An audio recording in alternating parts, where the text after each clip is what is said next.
Canal Capital.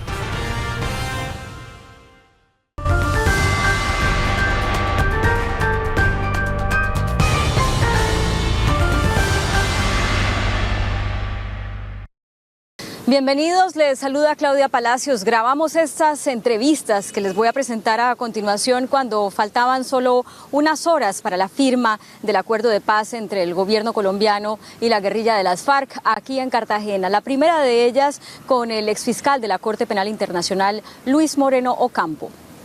Exfiscal, su mensaje para los colombianos que temen que este acuerdo que llaman de impunidad, muchos de ellos, nos lleve ante la Corte Penal Internacional.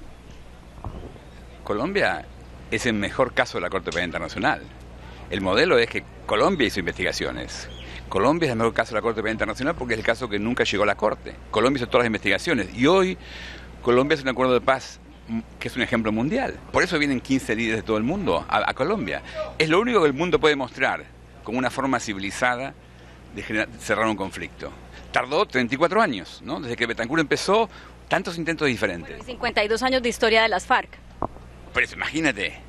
Ahora, lo más interesante de todo para mí es que hoy vienen 15 presidentes, viene Ban Ki-moon, todo bien, pero se define el domingo que viene, ¿no? Cuando los colombianos voten. Los colombianos votan acá y ellos tienen que decidir. Y eso para mí cierra todo. Esto es un ejemplo, es una cosa impresionante. Pero mucha gente considera que el acuerdo es de impunidad, porque esto de la justicia transicional, esto de la justicia restaurativa, si bien ya tuvimos una especie de justicia transicional que fue la que se hizo con los paramilitares, a mucha gente no le convence. Dicen eso es un mal ejemplo. Futuros victimarios van a decir seguimos delinquiendo porque después nos van a dar una especie de restricción limitada de la libertad para pintar un colegio, para hacer una escuela o arreglar un jardín. Eso comparado con lo que las FARC hicieron, ¿la Corte cómo lo verá?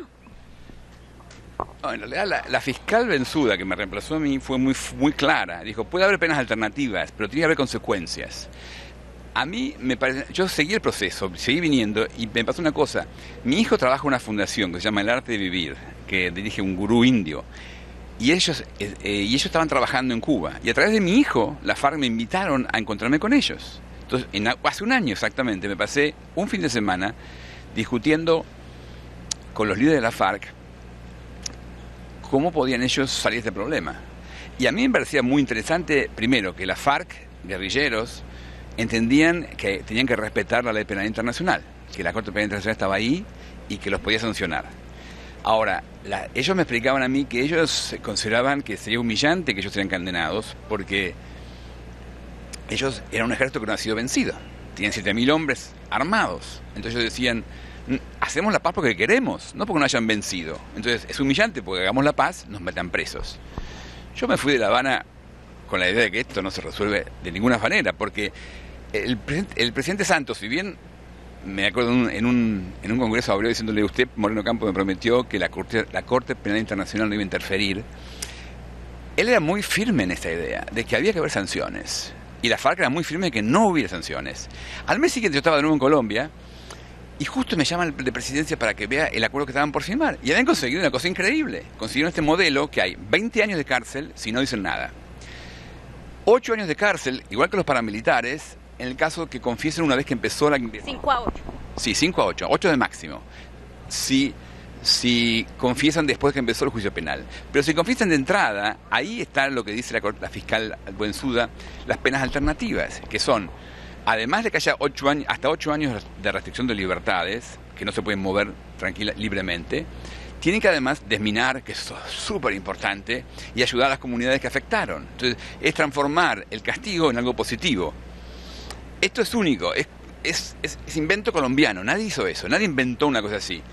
Y por eso me parece que todo el mundo está viniendo a Colombia para celebrarlo, pero también me parece que hay que respetar que en Colombia hay gente que piensa diferente, que hay gente que siente que esto no es suficiente. Claro, pero ante la magnitud de la tragedia, ante la gran cantidad de crímenes, 8 millones de víctimas, buena parte de ellas de las FARC, hay una conciencia generalizada y es que aquí va a haber una cuota de impunidad grande, porque el acuerdo lo que prevé es máximos responsables y máximos delitos, lo cual hace que de entrada queden excluidos los no máximos, los medianos y los mínimos, los cuales son muchos. Frente a eso, la Corte Penal Internacional puede decir, sí, así lo aceptamos, que sean solamente los máximos responsables y los peores delitos? Bueno, la Fiscalía dijo que estaba siguiendo, pero ella creo que el acuerdo que se hizo, a mi criterio, cumple con las reglas que la Fiscalía dio. Pero además, una cosa que se discutió en marzo, yo estuve de nuevo en La Habana en marzo, y ahí de nuevo, yo pensaba que el acuerdo no salía, porque yo vi a los dos, a la gente del gobierno y a las guerrillas sumamente cansados, no querían saber nada del otro, estaban enojados, muy mal. Y buscaban una solución internacional que garantizara todo. Y encontraron una, que es esta, que una vez que los colombianos voten, si están de acuerdo, y una vez que los colombianos saquen sus leyes, el Consejo de Seguridad de las Naciones Unidas, que es el máximo organismo mundial en materia de derecho internacional, va a hacer una especie de resolución blindando el proceso. Y ahí se acabó la historia. Ahí se acabó la historia, confirmando que esto es lo que va a ocurrir, confirmando exactamente que los colombianos decidieron, no es solamente derecho para los colombianos, sino para todo el mundo. Esa es la fórmula que todo el sistema se queda protegido, que está en el acuerdo, no se discutió mucho, pero en esta reunión que tuvimos en marzo, las dos se discutió y encontraron que esa es la fórmula. O sea, si entiendo bien, el hecho de que Naciones Unidas emita esa resolución de parte de su Consejo de Seguridad, sería decirle a la Corte, ya usted aquí no se meta.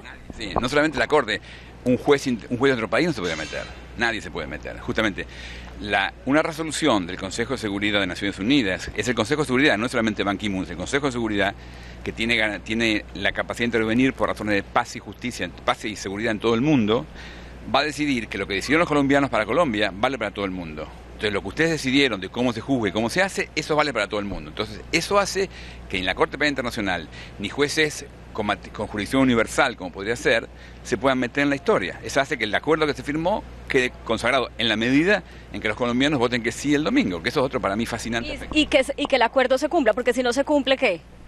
Bueno, que el acuerdo se cumple es la otra parte, ¿no? Porque justamente ustedes tuvieron acuerdos que después no se cumplieron. Así que para mí hay que celebrar este acuerdo, pero prepararse para lo que viene después, que es súper complicado también. Es colombiano. Ustedes hacen cosas hiper sofisticadas y muy complicadas. Son así. En el papel queda muy bien. No, es un acuerdo genial. ¿Cómo se implementa? Va a haber contradicciones. Pasó con los paramilitares. Se desmovilizaron 32.000 y hay como 15.000 que volvieron a ser paramilitares.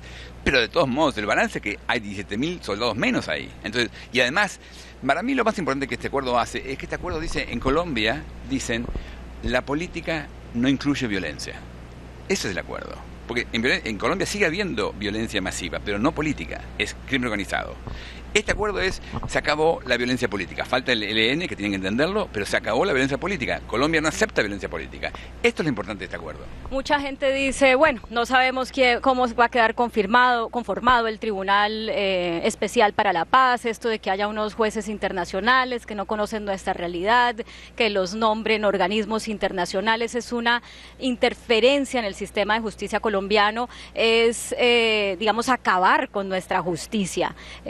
Es que los jueces internacionales puedan venir a revocar fallos de las máximas instancias de las Cortes en Colombia. Frente a eso, ¿qué decir? Bueno, yo creo que Colombia es un ejemplo para el mundo y a mí me parece bien que integren gente para que vean lo complicado que hizo Colombia. Los jueces que van a nombrar ustedes son minoría, no son mayoría, así que no van a poder resolver todo. Las reglas son claras en la medida que se cumplen las reglas, esos jueces tienen que seguir esas reglas. Así que me parece que el tema central es que el acuerdo se firme y después se cumpla. Los jueces van a hacer lo que la ley diga. Luis, ¿qué es justicia transicional? Es muy difícil de entender en Colombia. ¿Por qué eso se puede llamar justicia? A nosotros nos enseñaron que el que hace el bien es recompensado, el que hace el mal la paga. Y el que la paga va a la cárcel detrás de unos barrotes y la pasa mal, ¿no? Y eso no va a pasar. Pero aún así, internacionalmente nos dicen, eso es justicia. Es muy difícil de entender para el colombiano del común, sobre todo que tiene unas necesidades. Este país es muy inequitativo y entonces dicen, ¿por qué a ellos les van a dar eso y al que se roba un caldo de gallina lo meten en la cárcel 5 años? ¿Es justicia la justicia transicional? ¿Por qué? Bueno, primero, yo estoy de acuerdo con los colombianos que piensan que yo trabajo muchísimo y no me dan lo que están dando acá. Entiendo. Al mismo tiempo entiendo que tenemos que parar esta matanza. Hace 50 años que tenemos que pararlo.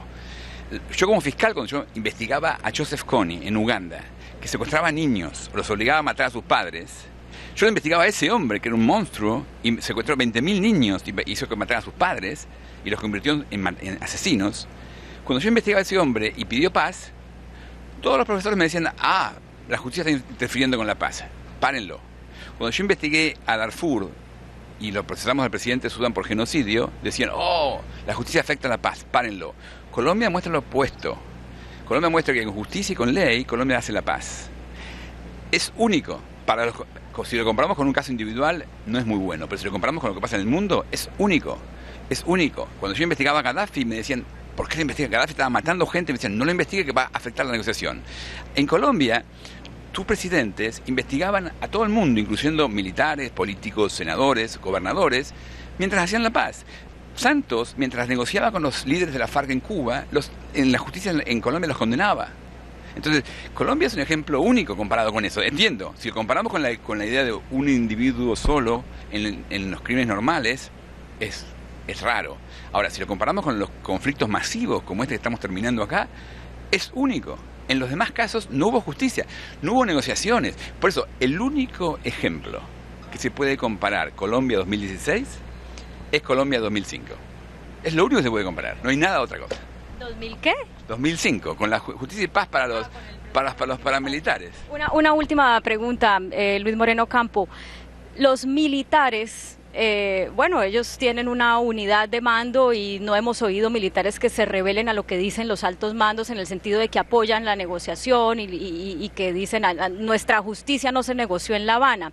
Sin embargo, quienes se oponen dicen esto quedó muy mal diseñado porque para que los militares reciban los mismos beneficios que van a recibir los guerrilleros que delinquieron, van a tener que empezar incluso a contar lo que no hicieron o a acusar a personas de más alto nivel en el rango militar para tener algún tipo de beneficio. Entonces, por eso es perverso. Usted ha estado hablando con los militares. ¿Qué preocupaciones les ve y qué respuesta a esto que yo le acabo de decir? Es un error comparar a la FARC con los militares. Las Fuerzas Armadas colombianas son parte del gobierno colombiano. Y lo que ellos hicieron, lo hicieron siguiendo orden del presidente. En la época de Pastrana tuvieron una política, en la época de Uribe otra política y con Santos otra política. Entonces, el comandante en jefe de las Fuerzas Armadas colombianas es el presidente. Para mí, lo que deberíamos tener es, cuando empiece la Comisión de la Verdad, el presidente Santos, como comandante en jefe del ejército, y los generales atrás de él, explica. Y explica, por ejemplo, los falsos positivos, que es el tema más duro para los militares. La fiscal de la Corte Penal Internacional dice, está todo bien en Colombia, menos falsos positivos. Hay solamente coroneles procesados. Pero Santos tiene que explicar qué pasó. Él era el ministro de Defensa, y él fue el que intervino para detener el proyecto de falsos positivos, detener la idea de darle incentivos a los soldados para que maten gente. Él lo paró. Entonces, él puede explicar eso, no los generales. Los generales respondían al presidente. Yo creo que eso para mí... Eso que usted está diciendo llevaría a que si eso era una política del gobierno del presidente Uribe, el presidente Uribe tendría que responder por falsos positivos. No, yo creo que el presidente Uribe nunca dio instrucciones de que mataran. El presidente Uribe está haciendo una política con Santos, de una política que es la política que venía de Estados Unidos, de dar incentivo para las Fuerzas Armadas, que se usó mal. Justamente, falsos positivos es un fraude que se hizo en el medio de la guerra. Y por eso, pero me parece que entonces los presidentes, Uribe y Santos, que no dieron órdenes ilegales, tienen que explicar eso. Mire, hicimos esto, y Uribe puede decir, Uribe puede decir, mire, hicimos esto, y cuando descubrimos que estaban usando mal los falsos positivos, hicimos que detener el proyecto. Entonces, para mí, los que tienen que hablar son los presidentes, nadie más. Y luego los acusados individualmente que expliquen lo que pasó, pero son los acusados, porque las Fuerzas Armadas como tales respondieron al presidente de la Nación. Y eso para mí no son lo mismo que la FARC. La FARC eran los comandantes, ellos decidían. Ellos tienen la política de usar niños como soldados y las niñas que no podían tener bebés y atacar poblaciones. Ellos decidían eso. Las Fuerzas Armadas responden al presidente. Entonces yo creo que en Colombia hay que entender eso. La FARC es un grupo que se alzó en armas contra el Estado. Las Fuerzas Armadas son parte del Estado. El comandante en jefe de las Fuerzas Armadas es el presidente. El único que puede dar explicaciones institucionales es el presidente de la Nación. Puede darle a Santos por su gestión y puede darle a Uribe por su gestión y pasarla por su gestión y cada uno para atrás. ¿Usted ha hablado de esto con el presidente Uribe? No, me gustaría hablarlo con él porque yo creo que nunca lo había pensado, lo estuve discutiendo este sábado y me parece que esa es la forma de hacerlo, esa es la forma institucional de hacerlo. Porque una cosa que tiene Colombia, y que es rarísimo, tiene miles de muertos y salvajismo y tiene respeto por la ley e instituciones al mismo tiempo, ¿no? Es como tuviéramos guerrilla en la selva, en Central Park en New York. Es rarísimo Colombia. Pero a mí por eso me sorprendió que yo estuve con la FARC en La Habana. Ellos también respetan las reglas. Y ellos decían, no, nos pueden amnistiar por las rebeliones. Son delitos políticos, son amnistiables. Y tienen razón. Pero están de acuerdo que no se puede amnistiar por crímenes de lesa humanidad. y están dispuestos a reconocer eso. Entonces, hasta los guerrilleros respetan las reglas acá en este país. Eso es único, para mí por eso era fascinante verlos. Entonces, tienes razón, lo que pasa es que después las reglas no llegan hasta los demás abajo. El problema es que los demás abajo también las reciban, ese es el desafío nuevo de Colombia, como muchos. Pero en términos de lo que viene adelante, una cosa interesante es cómo vamos a tener verdad. Las víctimas necesitan verdad, saber qué les pasó. Entonces, los comandantes pueden ayudar, sí, a abrir archivos, están dispuestos a hacerlo. Entonces, me parece que viene una etapa diferente, pero no confundamos. La FARC es un grupo que se alzó en armas contra un grupo criminal que se alzó en armas. Las Fuerzas de la Armada son parte del Estado colombiano. El presidente responde. Luis Moreno Campo, gracias por estas palabras. También hablamos con